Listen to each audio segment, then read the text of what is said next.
Assalamu alaikum, my dear friends. I hope you're doing well. It's good to be with you.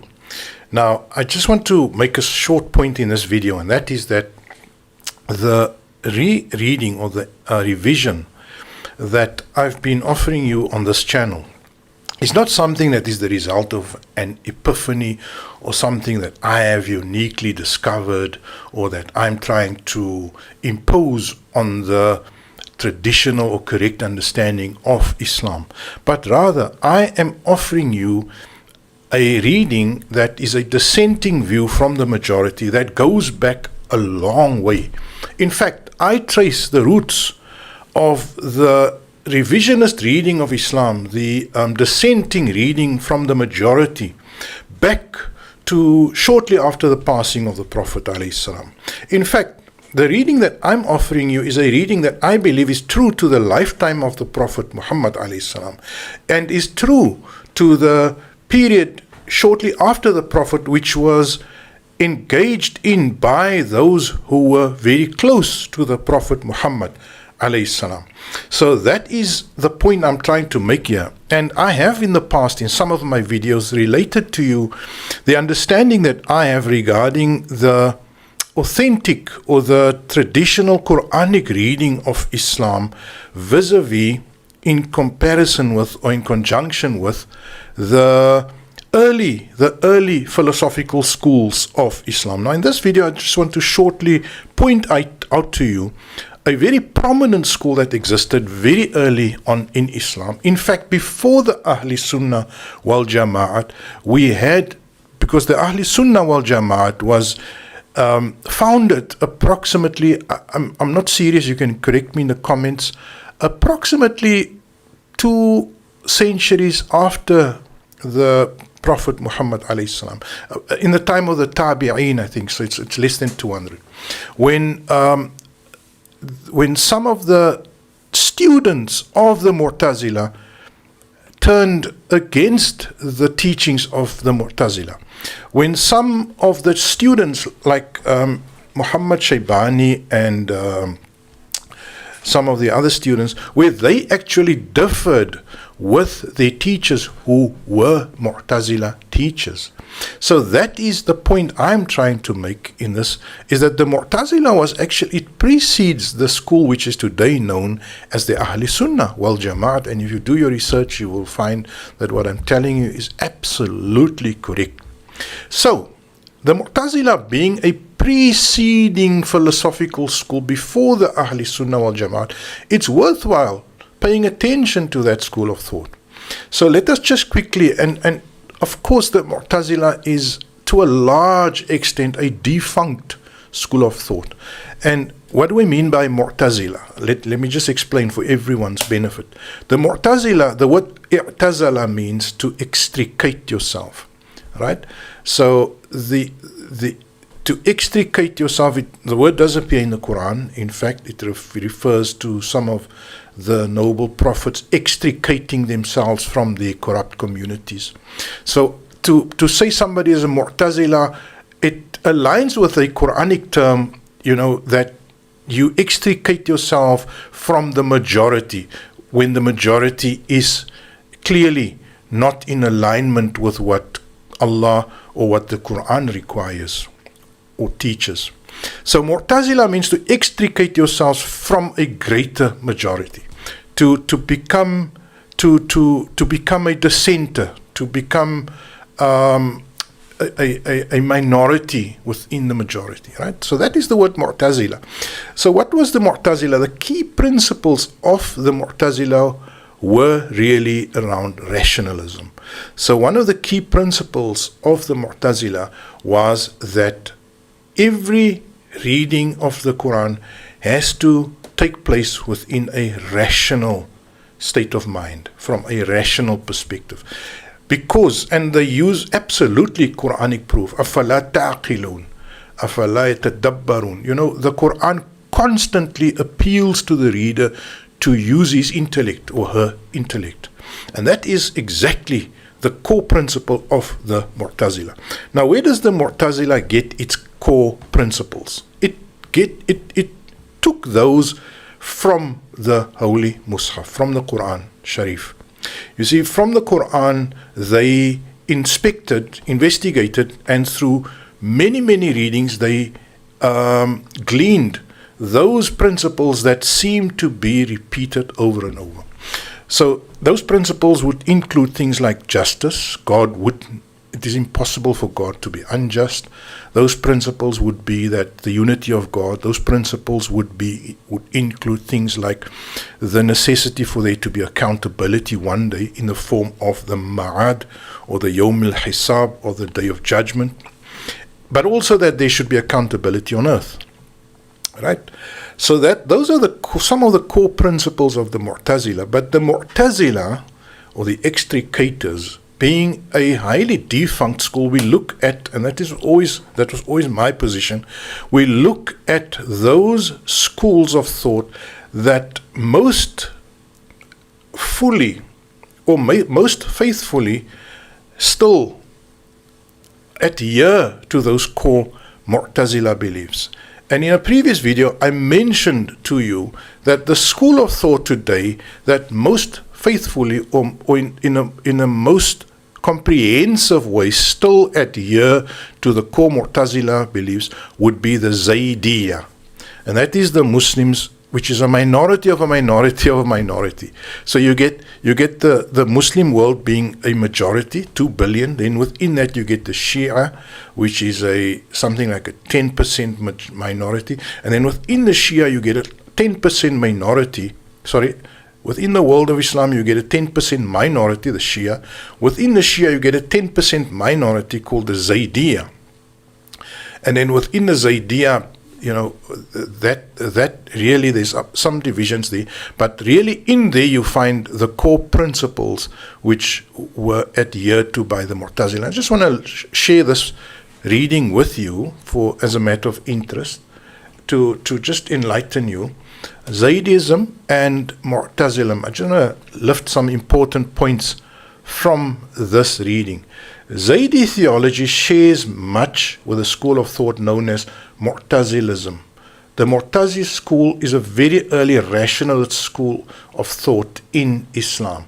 The Zaydi creedal tenets are similar to those in the Wikipedia list of Mu'tazilite tenets, except for the fifth statement, where the corresponding Zaydi tenet emphasizes the duty of Muslims to reject corrupt leaders rather than tolerate them, as well as enjoining good and forbidding evil in the general sense.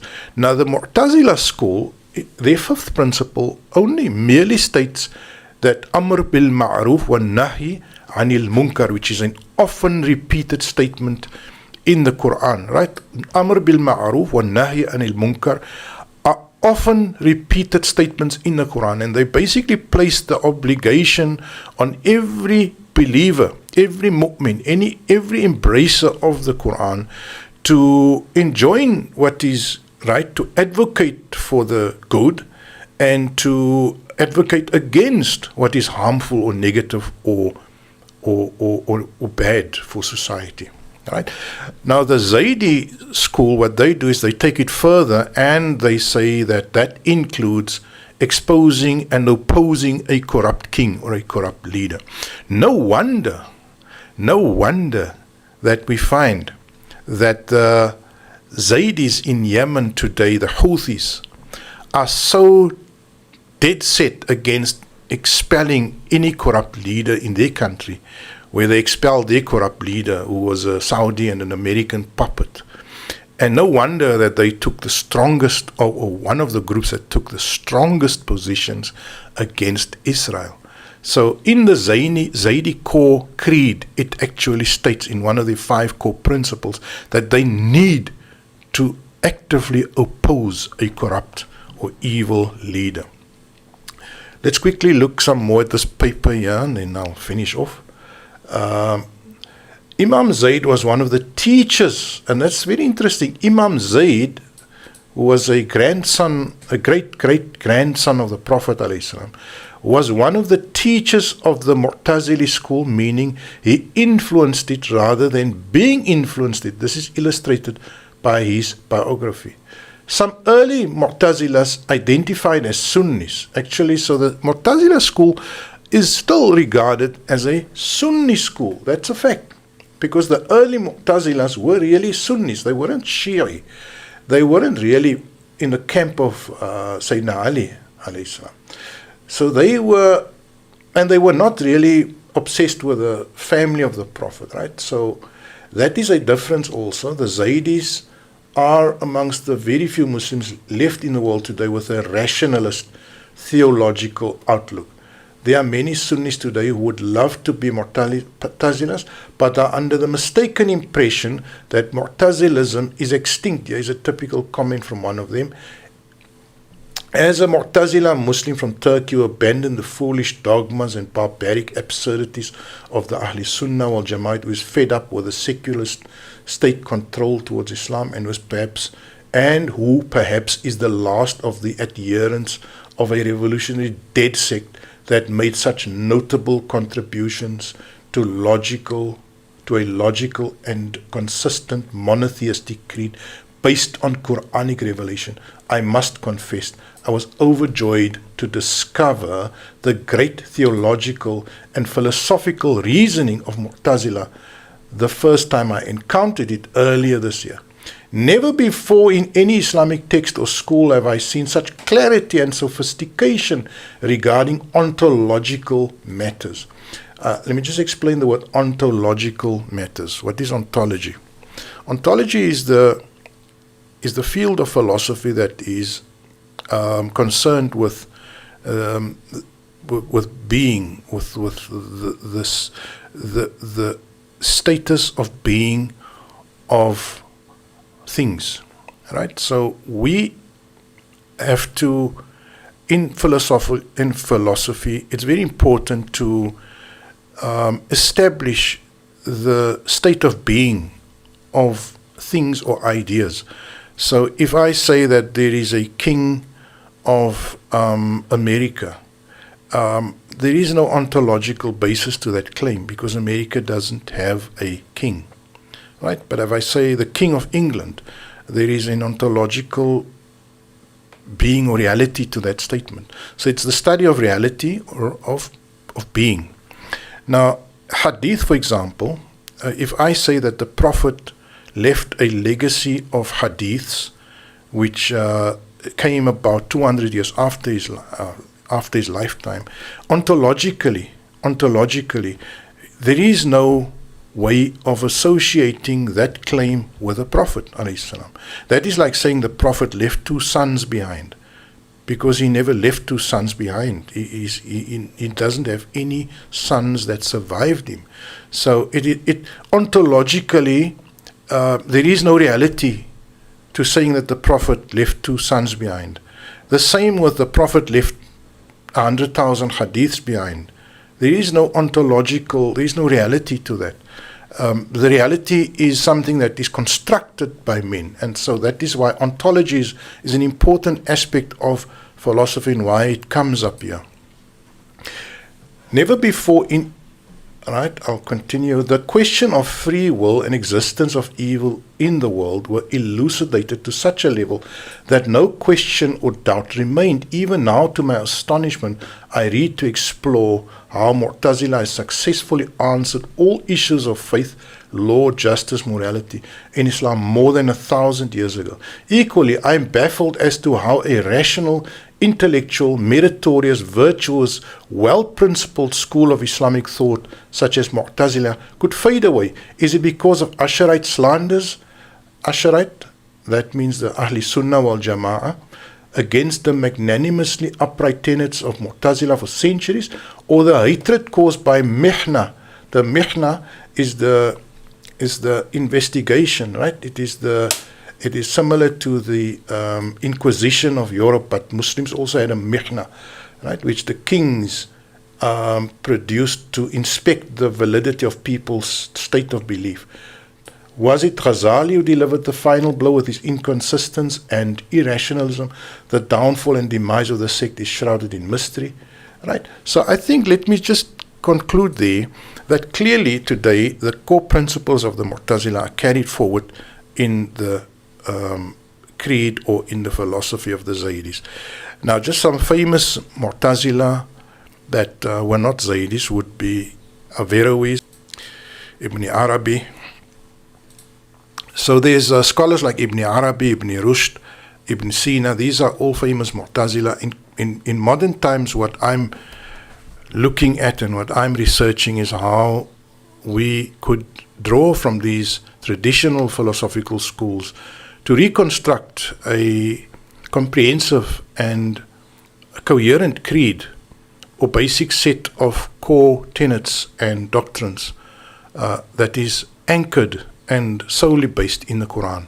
And that is the work that needs to be done. Alhamdulillah.